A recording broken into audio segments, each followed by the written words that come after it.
Hi hello friends, എല്ലാ കൂട്ടുകാർക്കും പുതിയൊരു റിവ്യൂയിലേക്ക് സ്വാഗതം. അങ്ങനെ തിരിച്ച് ശ്രുതി വീട്ടിലേക്ക് എത്തിയിട്ട് ഇങ്ങനെ ആലോചിച്ചുകൊണ്ടിരിക്കുന്ന സമയത്ത് ശ്യാമാട്ടോ വാതിൽ തുറക്കണത്. ശ്യാം ശ്രുതിയുടെ മുകളിലേക്ക് ഇങ്ങനെ കൈ വെക്കുവാണ്. ആ സമയത്ത് ശ്രുതി ശ്യാം സർ എന്ന് പറയുമ്പോൾ ശ്രുതി ഇന്ന് എങ്ങനെയുണ്ടായിരുന്നു നിന്റെ ദിവസം? നിന്റെ മുഖം കണ്ടിട്ട് വല്ലാത്ത പോലെ തോന്നുന്നു.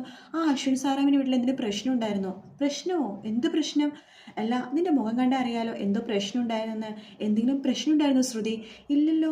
എന്താ സാർ അങ്ങനെ ചോദിച്ചത് എന്ന് പറയുമ്പോൾ ഒന്നുമില്ല, നിന്നെ കണ്ടപ്പോൾ അങ്ങനെ തോന്നി എന്ന് പറയുമ്പോൾ നമ്മുടെ ശ്രുതി ഇങ്ങനെ ആലോചിക്കുക കേട്ടോ. എന്താ എന്താ നീ ആലോചിച്ചത്?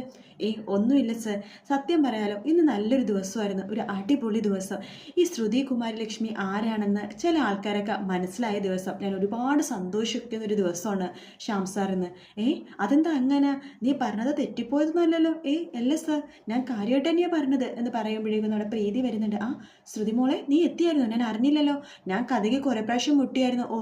ഞാൻ കുളിക്കുമായിരുന്നു. വാ, ഇന്നത്തെ വിശേഷമൊക്കെ ചോദിക്കട്ടെ എന്ന് പറഞ്ഞിട്ട് പ്രീതി ശ്രുതിനെയും കൂട്ടിക്കൊണ്ട് പോവാണ്. ആ സമയത്ത് ശ്യാം മനസ്സിൽ വിചാരിക്കുകയാണ്, എന്നാലും എന്തായിരിക്കും അവിടെ നടന്നിട്ടുണ്ടാവുക? ശ്രുതിയുടെ വായൊന്നും ഒന്നും മനസ്സിലാവുന്നില്ലല്ലോ പറയണതൊന്നും എന്നിങ്ങനെ പറഞ്ഞുകൊണ്ടിരിക്കെ തന്നെ നമ്മുടെ അഞ്ജലി ശ്യാമിനെ വിളിക്കുവാണ്. ആ സമയത്ത് ശ്യാം ഫോൺ എടുക്കുന്നുണ്ട്. ഹലോ എൻ്റെ പൊന്നോ, എന്താ വിളിച്ചത്? അല്ല ശ്യാമേട്ടൻ്റെ അമ്പലത്തിൽ വരാമെന്ന് പറഞ്ഞിട്ട് എന്നെ പറ്റിച്ചു അല്ലേ എന്ന് പറയുമ്പോൾ അത് വർക്കിന് കുറച്ച് തിരക്കുണ്ടായിരുന്നു, അതുകൊണ്ടാണ്. ഞാൻ ചേട്ടൻ പറഞ്ഞ മാലയൊക്കെ ഇട്ടിട്ട് ഇവിടെ ഇരിക്കുമായിരുന്നു എന്ന് പറയുമ്പോൾ ആ മാല കിട്ടിയോ? പിന്നെ കിട്ടാതെ അപ്പം മാല എവിടെ കളഞ്ഞു പോയത്? ശ്രുതി ആയിരിക്കും എടുത്തതല്ലേ എന്ന് ശ്യാം ചോദിക്കുമ്പോൾ എന്താ ശ്യാമേട്ടൻ ഇങ്ങനെയൊക്കെ പറയുന്നത്? ശ്രുതി വളരെ നല്ലൊരു പെൺകുട്ടിയാണ്, അവൾ അങ്ങനെയൊന്നും ചെയ്യത്തില്ല എന്ന് പറയുമ്പോൾ പിന്നെ ആ മാല ആരാ എടുത്തത്? അതാരും എടുത്തെന്നല്ല ഞാൻ ശ്യാമേട്ടൻ്റെ ഫോൺ വിളിച്ചുകൊണ്ടിരിക്കുന്ന സമയത്ത് പെട്ടെന്ന് താഴത്തുനിന്ന് മുത്തശ്ശിയും ലാവണ്യയും തമ്മിൽ ചെറിയൊരു വഴക്കുണ്ടായിരുന്നു. മുത്തശ്ശി ലാവണ്യനെ വഴക്ക് പറഞ്ഞുകൊണ്ടിരിക്കുമായിരുന്നു. ആ സമയത്ത് ആ വഴക്ക് കേട്ടിട്ട് ഞാൻ താഴത്തേക്ക് ഇറങ്ങിപ്പോയപ്പോൾ എൻ്റെ സാരിയിൽ എങ്ങനെ കുടുങ്ങിയിട്ടായിരിക്കണം ആ മാല നിലത്ത് വീണ് കിടക്കുമായിരുന്നു. അങ്ങനെ കിട്ടിയത് ആ മാല. അല്ല ശ്യാമേട്ടൻ എന്താ ശ്രുതിയുടെ പേര് എടുത്ത വായിക്ക് പറഞ്ഞത്? ശ്യാമേട്ടൻ എന്താ അവൾ എന്തെങ്കിലും സംശയമുണ്ടോ എന്ന് ചോദിക്കുമ്പോൾ ഒന്നുമില്ല, ഞാൻ ചോദിച്ചെന്നേ ഉള്ളൂ, അങ്ങനെയൊന്നും വിചാരിക്കില്ലേ ശ്യാമേട്ട. ചേട്ടൻ അറിയാവോ, ശ്രുതിയാണ് മാല എടുത്തു കൊണ്ട് മനോരമാൻ്റെ എന്തുമാത്രം കുറ്റപ്പെടുത്തിയെന്ന് അറിയാവോ അവളെ? പിന്നെ ഭാഗ്യത്തിന് ശ്രുതി അല്ലാന്ന് തെളിഞ്ഞത് പിന്നെ മനോരമാൻ്റിക്ക് ഒന്നും പറയാൻ പറ്റില്ല. ഞങ്ങൾക്കൊക്കെ ആകെ വിഷമമായിപ്പോയി. അല്ല, ചേട്ടൻ എന്നെ പറ്റിച്ചു അല്ല, ഞാൻ പിണക്കത്തില്ല എൻ്റെ പൊന്നോ, എനിക്ക് ഒരുപാട് തിരക്കുള്ളത് കൊണ്ടിട്ടല്ലേ. ഇവിടെ ഒരു പണിയുണ്ട് എനിക്ക്, ഞാൻ പിന്നെ വിളിക്കാം ചേട്ടാ. ഞാൻ പിന്നെ വിളിക്കാം അഞ്ജലി എന്ന് പറഞ്ഞിട്ട് ഫോൺ കട്ട് ചെയ്യുവാണ്. അഞ്ജലിക്കും അത് വിഷമാവാട്ടോ. അങ്ങനെ നമ്മുടെ ശ്യാമാണെങ്കിൽ എൻ്റെ പ്ലാൻ പൊളിഞ്ഞല്ലോ. സാരമില്ല, ഒരു പ്ലാനല്ലേ പൊളിഞ്ഞുള്ളൂ, ഇനി ഞാൻ വേറൊരു പ്ലാൻ വെക്കുന്നുണ്ട്. ശ്രുതി, എന്നോട് ക്ഷമിക്കണേ, നിന്നെ ആ വീട്ടിൽ നിന്ന് പുറത്താക്കാൻ വേറൊരു വഴിയും എനിക്കില്ല എന്ന് പറഞ്ഞിട്ട് ശ്യാം ഒരേ പ്ലാനുകളൊക്കെ ആലോചിച്ച് ചിരിച്ചുകൊണ്ടിരിക്കുക കേട്ടോ. പിന്നെ കാണിക്കണം നമ്മുടെ ലാവണ്യനെയാണ്. ലാവണ്യ അശ്വിൻ്റെ അടുത്തേക്ക് ഒരു കപ്പ് ചായ, 2 കപ്പ് ചായ ആയിട്ട് പോവാട്ടോ. ഒരു കപ്പിൽ ചായ, മറ്റേ കപ്പിൽ കോഫി.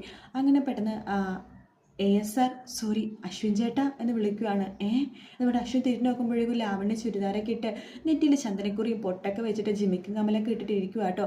ആ സമയത്ത് ഇതെന്താ ലാവണ്യ നീ ഈ കോലത്തിൽ? അല്ല അശ്വിൻ ചേട്ടൻ്റെ ചായയാണോ കോഫിയാണോ വേണ്ടത് എന്ന് ചോദിക്കുകയാണ്. ഒരു ഹെഡ്സെറ്റ് വെച്ചിട്ടുണ്ട്, ഹെഡ്സെറ്റിൽ കൂടി നമ്മുടെ ശ്രുതി ഇതെല്ലാം പറഞ്ഞു കൊടുക്കുന്നുണ്ട് കേട്ടോ. ശ്രുതി ഓട്ടോറിക്ഷയിൽ വന്നുകൊണ്ടിരിക്കുകയാണ്, ഓൺ ദി വേ ആണ്. ആ സമയത്ത് നമ്മുടെ ശ്രുതി പറയുന്നുണ്ട്, ചായയാണോ കോഫിയാണോ ചേട്ടന് ഏറ്റവും ഇഷ്ടം എന്ന് ചോദിക്കുക എന്നിങ്ങനെ പറയുമ്പോഴേക്കും നമ്മുടെ ഓട്ടോ ചേട്ടൻ മറുപടി കൊടുക്കുകയാണ് ശ്രുതിക്ക്. അയ്യോ മോളെ, എനിക്കൊന്നും വേണ്ട, ഞാൻ വീട്ടിൽ നിന്ന് കുടിച്ചിട്ടാണ് വന്നത്. അയ്യോ ചേട്ടനോടല്ല ഞാൻ പറഞ്ഞത് എന്ന് പറയുമ്പോൾ നമ്മുടെ ലാവണ്യ അതുപോലെ തന്നെ നമ്മുടെ അശ്വിനോട് പറയണം, അയ്യോ ചേട്ടനോടല്ല ഞാൻ പറഞ്ഞത്. ലാവണ്യ, നീ എന്തൊക്കെയാണ് പറയണത്? നീ എന്ത് കോലുവാ ലാവണ്യ ഇത്? നീ പരസ്പരം ബന്ധുവിലെന്ന് സംസാരിക്കണം, രാവിലെ തന്നെ നീ മദ്യപിച്ചു അല്ലേ എന്ന് ചോദിക്കുകയാണ്. ആ സമയത്ത് ശ്രുതി, ചേട്ടാ വണ്ടി നിർത്തുമെന്ന് പറയാം കേട്ടോ. ആ സമയത്ത് ലാവണ്യ അതുപോലെ തന്നെ അശ്വിനോട്, അയ്യോ ചേട്ടാ വണ്ടി നിർത്തുമെന്ന് പറയണം. എന്തൊക്കെയാണ് ലാവണ്യ നീ പറയണത്? നിനക്ക് ബോധമൊന്നും ഇല്ലേ? വണ്ടി നിർത്താനോ? നീ എന്തൊക്കെയാണ് പറയണത് എന്ന് പറയുമ്പോഴേക്ക് പെട്ടെന്ന് കണക്ഷൻ കട്ടാവുക കേട്ടോ. ആ സമയത്ത് നമ്മുടെ ശ്രുതി ഓടി വീടിൻ്റെ അകത്തേക്ക് കയറി പോകാൻ വേണ്ടി അതായത് വീട്ടിലെത്തി ഗേറ്റ് തുറക്കുവാണ്.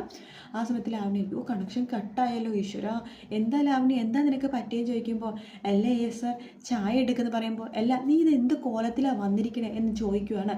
ആ സമയത്ത് അപ്പോഴേക്കും നമ്മുടെ ലാവണ്യ പറയേണ്ടത്, ചേട്ടാ ഈ ചായയുടെ ഇതൊന്ന് പിടിച്ച് എൻ്റെ പിടിക്കാൻ കൊടുക്കുകയാണ് അശ്വിന. അതിനുശേഷം ഷോൾ എടുത്ത് അശ്വിൻ്റെ കയ്യിലേക്ക് കൊടുക്കുകയാണ്. ഇനി ഈ ഷോൾ ഉണ്ടല്ലോ എന്ന് പറഞ്ഞിട്ട് നമ്മുടെ ലാവണ്യ ആലോചിക്കുകയായിട്ട് ശ്രുതി പറഞ്ഞ കാര്യം, ഷോൾ അറിയാതെ ഒരു ആണിൻ്റെ കയ്യിൽ നിന്ന് നമ്മുടെ മുഖത്തേക്ക് വീണ് കഴിഞ്ഞാൽ അവർ തന്നെ ഭാവി വരാനായിട്ട് നമുക്ക് കിട്ടുമെന്ന വിശ്വാസം എന്ന് പറഞ്ഞത് ആലോചിക്കുകയാണ്. അതിനുശേഷം നമ്മുടെ ലാവണ്യ പറയുന്നുണ്ട്, ഈ ഷോൾ എൻ്റെ തലയിലേക്ക് ഇട്ട് തരാമോ സർ? എന്തൊക്കെയാണ് നീ പറയണത് സ്റ്റുപ്പിഡ് എന്ന് പറഞ്ഞിട്ട് ആ ഷോൾ ഒറ്റ വലിച്ചെറിയാട്ടോ. അങ്ങനെ ഷോൾ വലിച്ചെറിയുമ്പോഴേക്കും അത് വന്ന് വീഴുന്നത് നമ്മുടെ ശ്രുതിയുടെ മേത്തേക്കാണ്. ശ്രുതി ഓടി വരുമ്പോഴേക്കാണ് ആ ഷോൾ വന്ന് വീഴുന്നത്. ആ ഷോൾ വന്ന് വീഴുമ്പോഴേക്കും നമ്മുടെ ശ്രുതി ആകെ ഇങ്ങനെ വല്ലാത്ത പോലെ ആകുക കേട്ടോ. ആ സമയത്ത് അശ്വിൻ ശ്രുതിനെ തന്നെ നോക്കിക്കൊണ്ടിരിക്കുകയാണ്. ശ്രുതിയും ആ ഷോൾ മാറ്റിയിട്ട് അശ്വിനെ നോക്കുവാണ്. അങ്ങനെ ഒരു പരസ്പരം മുഖത്തോട് മുഖം നോക്കി ഒരു പ്രണയത്തോട് കൂടി ചിരിക്കണം കേട്ടോ. അതിനുശേഷം നാണം കൊണ്ട് അശ്വിൻ അവിടെ നിന്ന് മാറുവാണ്. ശ്രുതി ഒന്നും അറിയാത്ത പോലെ ഷോൾ എടുത്തിട്ട് പിന്നെ ലാവണ്യയുടെ കയ്യിലേക്ക് കൊടുക്കുവാണ്. ആ സമയത്ത് ലാവണ്യ അശ്വിൻ പോയി പറയുന്നുണ്ട്, കാർട്ടൂൺ ബേബി നിന്റെ പ്ലാൻ പൊളിഞ്ഞു പോയി എന്ന് പറയുമ്പോൾ എൻ്റെ പ്ലാൻ പൊളിഞ്ഞതല്ല, മേഡം കറക്റ്റായിട്ടുള്ള രീതിയിൽ പറയാത്തതുകൊണ്ട് സംഭവിച്ചതാണ്. കുഴപ്പമില്ല, എൻ്റെ അടുത്ത് വേറൊരു പ്ലാൻ ഉണ്ട്. വേറൊരു പ്ലാനോ? അതെന്ത് പ്ലാനാ എന്ന് ചോദിക്കുമ്പോഴേക്കും അതാണ് പ്ലാൻ നമ്പർ ബി എന്ന് പറയാണ്. ബി പ്ലാനോ? അതെന്ത് പ്ലാനാന്ന് ചോദിക്കുമ്പോഴേക്കും അത് എന്ന് പറഞ്ഞിട്ട് പതുക്കെ ഇങ്ങനെ പറയുവാട്ടോ. ഇത് കൊള്ളാം എന്ന് പറയാണ്. എല്ലാ കാർട്ടൂൺ ബേബി, ഈ പ്ലാനൊക്കെ നിനക്ക് എവിടെ നിന്നാണ് കിട്ടുന്നത്? നീ ഇതൊക്കെ നിൻ്റെ ബോയ് ഫ്രണ്ടിൻ്റെ പരീക്ഷിച്ച പ്ലാനാണോ? ബോയ് ഫ്രണ്ടോ? എനിക്ക് ബോയ് ഫ്രണ്ടൊന്നുമില്ല. അയ്യോ സോറി, നീ ബ്രേക്കപ്പ് ആണല്ലേ? ബ്രേക്കപ്പോ? ഞാൻ ബ്രേക്കപ്പ് ഒന്നുമല്ല. പിന്നെ വൺ സൈഡാണോ? അല്ല. പിന്നെ എന്ന് പറയുമ്പോഴേക്കും നമ്മുടെ ശ്രുതി ഇങ്ങനെ ആലോചിക്കുക കേട്ടോ. എന്താ നീ ആലോചിക്കുന്നത്? നിൻ്റെ ബോയ് ഫ്രണ്ട് ആരാ? പറ, നിനക്ക് ആരെയും ഇഷ്ടമുണ്ടോ എന്ന് ചോദിക്കുമ്പോൾ ഉണ്ട് മാഡം. പ്രണയം? അതെ, എനിക്കൊരാളോട് പ്രണയമുണ്ട്. അതാരാ? പറ എന്ന് പറയുമ്പോൾ കുറച്ചൊരു ശ്രുതി ആലോചിക്കുകയാണ്. അതിനുശേഷം കണ്ണാടയൊക്കെ വെച്ചിട്ട് ശ്രുതി ഇങ്ങനെ ചരിഞ്ഞിട്ട് ഇങ്ങനെ നിൽക്കുവാട്ടോ. ലാലേട്ടനാണെന്ന് പറയാണ്. ലാലേട്ടനോ? അതെ, സാക്ഷാൽ മോഹൻലാൽ എന്ന് പറയുമ്പോൾ ലാവണ്യ ചിരിക്കുക കേട്ടോ. മാഡത്തിന് ഹാപ്പി ആയല്ലോ. എൻ്റെ കാമുകൻ്റെ പേരറിഞ്ഞല്ലോ. ഹാപ്പി ആയെന്ന് മുഴുവനായിട്ട് പറയാൻ പറ്റില്ല. പ്ലാൻ പൊളിഞ്ഞു പോയല്ലോ. അതൊന്നും സാരമില്ല മാഡം, നമുക്ക് റെഡിയാക്കാന്നേ, മേഡം വിഷമിക്കാതെ എന്ന് പറഞ്ഞിട്ട് ഫോണിലൊരു പാട്ട് വെക്കുക കേട്ടോ. എന്നിട്ട് നമ്മുടെ ശ്രുതി ലാവണ്യം കൂടി അടിച്ചു പൊളിച്ച് ഡാൻസ് കളിച്ചുകൊണ്ടിരിക്കുകയാണ്. അതേസമയം നമ്മുടെ മുത്തശ്ശിയാണെങ്കിൽ അഞ്ജലിനെ വിളിക്കുകയാണ്. അഞ്ജലി മോളെ, നിനക്ക് വല്ല ബോധമുണ്ടോ? ഇപ്പം എത്ര ആഴ്ചയായി ലാവണ്യം വന്നിട്ടെന്ന് അറിയാവോ? എന്താ മുത്തശ്ശി അങ്ങനെ പറഞ്ഞത്? 3 ആഴ്ച 4 ദിവസമായി എന്ന് പറയാണ്. ആ സമയത്ത് മനോരമ വരുന്നുണ്ട്. എന്താ അമ്മേ, ആ കുട്ടീനെ പറഞ്ഞയക്കാൻ പോകണോ? മേഡം, അമ്മ ആ കുട്ടിക്ക് കുറച്ചുകൂടി സമയം കൊടുക്കൂ, ട്രെയിനിങ് പീരീഡ് ഒന്ന് നീട്ടി കൊടുക്കൂ. എനിക്കൊരു പ്രതീക്ഷയില്ല അവളെ കൊണ്ട് ശരിയാവുമെന്ന് എന്നിങ്ങനെ പറയുവാണ്. ആ സമയത്ത് നമ്മുടെ മനോരമ പറയുന്നുണ്ട്, എൻ്റെ അമ്മ അങ്ങനെ തീരുമാനം എടുക്കല്ലേ. അശ്വിൻ്റെ കല്യാണം കഴിഞ്ഞിട്ട് വേണം എൻ്റെ മോൻ്റെ കല്യാണം നടക്കാനായിട്ട്. അവനാണെങ്കിൽ ഹൗസ്ഫുള്ളായിട്ട് ദിവസം പോകുന്നവർ പോയിക്കൊണ്ടിരിക്കുക. ഹൗസ്ഫുള്ളോ എന്ന് പറയുമ്പോൾ അതേ പുര നിറഞ്ഞുകൊണ്ടിരിക്കുകയാണെന്ന്.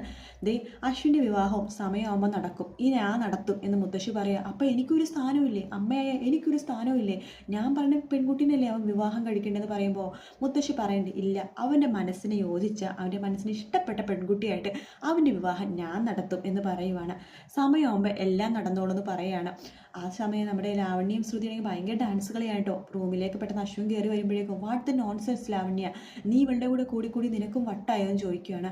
ആ സമയത്ത് അപ്പം തന്നെ നമ്മുടെ രാമൻചേട്ടൻ വരുന്നുണ്ട്. മോളെ ശ്രുതി, മോൾക്ക് വീട്ടിൽ നിന്നൊരു കോള് വന്നിരിക്കുക എന്ന് പറയുമ്പോൾ വീട്ടിൽ നിന്നോ? അതെ എന്ന് പറഞ്ഞിട്ടില്ല. നമ്മുടെ ശ്രുതി ഫോൺ വിളിച്ചിട്ട് ഹലോ ആരാ, എങ്ങനെ എന്താ അമ്മായി ചോദിക്കുമ്പോഴേക്കും ശ്രുതി പെട്ടെന്ന് നീ വീട്ടിലേക്ക് വരണം. എന്താ അമ്മായി, എന്തിനും കുഴപ്പമുണ്ടോ? അമ്മായിക്ക് എന്തെങ്കിലും അസുഖമുണ്ടോ? നിൻ്റെ വായിന്ന് ഇങ്ങനത്തെ വർത്താനം മാത്രം കേൾക്കുള്ളൂ, നീ പെട്ടെന്ന് വാ, അർജൻറ്റാണ് എന്ന് പറഞ്ഞിട്ട് ഫോൺ വെക്കുവാണ്. ലാവണ്യ മേഡം, ഞാൻ പോകുവാണ് വീട്ടിൽ, ഞാൻ നാളെ വരാം, വീട്ടിലെന്താ അത്യാവശ്യ കാര്യം, ഞാൻ പോയിട്ട് വരാം എന്ന് പറഞ്ഞിട്ട് പെട്ടെന്ന് തന്നെ ഫോൺ കൊടുത്തിട്ട് നമ്മുടെ ശ്രുതി വേഗം വീട്ടിലേക്ക് ഓടി പോകുക കേട്ടോ. അതിനുശേഷം അശ്വിൻ പറയുന്നുണ്ട്, ലാവണ്യ ഈ ഡ്രസ്സൊക്കെ ചേഞ്ച് ചെയ്തിട്ട് മര്യാദയ്ക്ക് നിൻ്റെ ഉള്ള കോലത്തിൽ വരാൻ നോക്കുമെന്ന് പറയുവാണ്. അങ്ങനെ ലാവണ്യ ഡ്രസ്സൊക്കെ ചേഞ്ച് ചെയ്ത് മോഡേൺ ഡ്രസ്സിൽ തന്നെ ആകുവാണ്. അതിനുശേഷം ലാവണ്യ മുത്തശ്ശീനെയും അതുപോലെ തന്നെ അഞ്ജലിനെയും മനോരമാൻ്റിനെയും ആകാശിനെയൊക്കെ വിളിച്ചു വരുത്തുവാണ്. എനിക്കൊരു കാര്യം പറയാനുണ്ടെന്ന് പറയുമ്പോൾ മുത്തശ്ശി ചോദിക്കേണ്ടത് എന്താ നിനക്ക് പറയാനുള്ളത്? വെയിറ്റ് ചെയ്യും മുത്തശ്ശി, അശ്വിൻ സായിറാമും കൂടി വന്നോട്ടെ, ASR കൂടി വന്നോട്ടെ എന്ന് പറയുകയാണ്. അങ്ങനെ അശ്വിനും വരുന്നുണ്ട്. എന്താ ലാവണ്യ എന്ന് പറയുമ്പോൾ എനിക്കൊരു കാര്യം എല്ലാവരോടും കൂടി പറയാനുണ്ട് എന്ന് ലാവണ്യ പറയുവാണ്. അതേസമയം നമ്മുടെ ശ്രുതി വീട്ടിലെത്തുവാണ്. വീട്ടിലെത്തുമ്പോഴേക്കും നമ്മുടെ ശ്യാം മുമ്പിൽ തന്നെ ഇരിക്കുന്നുണ്ട്. എന്താ ശ്യാം സാർ, എന്തെങ്കിലും പ്രശ്നമുണ്ടോ? താൻ അകത്തേക്ക് കയറ്, താൻ പത്തറ്റിക് ആവല്ലേ, പേടിക്കല്ലേ, കുഴപ്പമൊന്നുമില്ല എന്ന് പറയണേ. എന്താ ശ്യാം സാർ എന്ന് പറഞ്ഞിട്ട് ശ്യാമിനെ തള്ളി മാറ്റി നമ്മുടെ ശ്രുതി വീട്ടിനുള്ളിലേക്ക് കയറുമ്പോഴാണ് അച്ഛനെയും അമ്മേനെയും കാണുന്നത്. ശ്രുതിക്ക് വല്ലാതെ സന്തോഷമാണ്. അച്ഛനും അമ്മേനെയൊക്കെ കെട്ടിപ്പിടിക്കുകയാണ്. എല്ലാ അച്ഛനും അമ്മയും ഒരു വാക്ക് പോലും പറഞ്ഞില്ലല്ലോ വന്ന കാര്യം എന്ന് പറയുമ്പോൾ അമ്മായി പറയുന്നുണ്ട്, അവർ വന്ന കാര്യം ഞാനും അറിഞ്ഞില്ല, പക്ഷേ ഈ വീട്ടിലെ ഒരാൾ അറിഞ്ഞു. അതാരാ അമ്മായി എന്ന് ശ്രുതി ചോദിക്കുമ്പോൾ ഈ ഷാമോനാ ടിക്കറ്റ് എടുത്തു കൊടുത്തതും റെയിൽവേ സ്റ്റേഷനിൽ ഇവരെ കൊണ്ടുവന്നതും എല്ലാം ഷാമോൻ്റെ ഐഡിയ എന്ന് പറയുമ്പോൾ ശ്രുതിക്ക് വല്ലാത്ത സന്തോഷമാവുന്ന ഭാഗത്തോട് കൂടിയാണ് എപ്പിസോഡ് തീരുന്നത്. വീഡിയോ ഇഷ്ടപ്പെട്ടെങ്കിൽ ലൈക്ക് ചെയ്യുക, സബ്സ്ക്രൈബ് ചെയ്യുക, കമൻറ്റ് ചെയ്യുക. മറ്റൊരു വീഡിയോ ആയിട്ട് വീണ്ടും കാണാം. Take care, bye bye.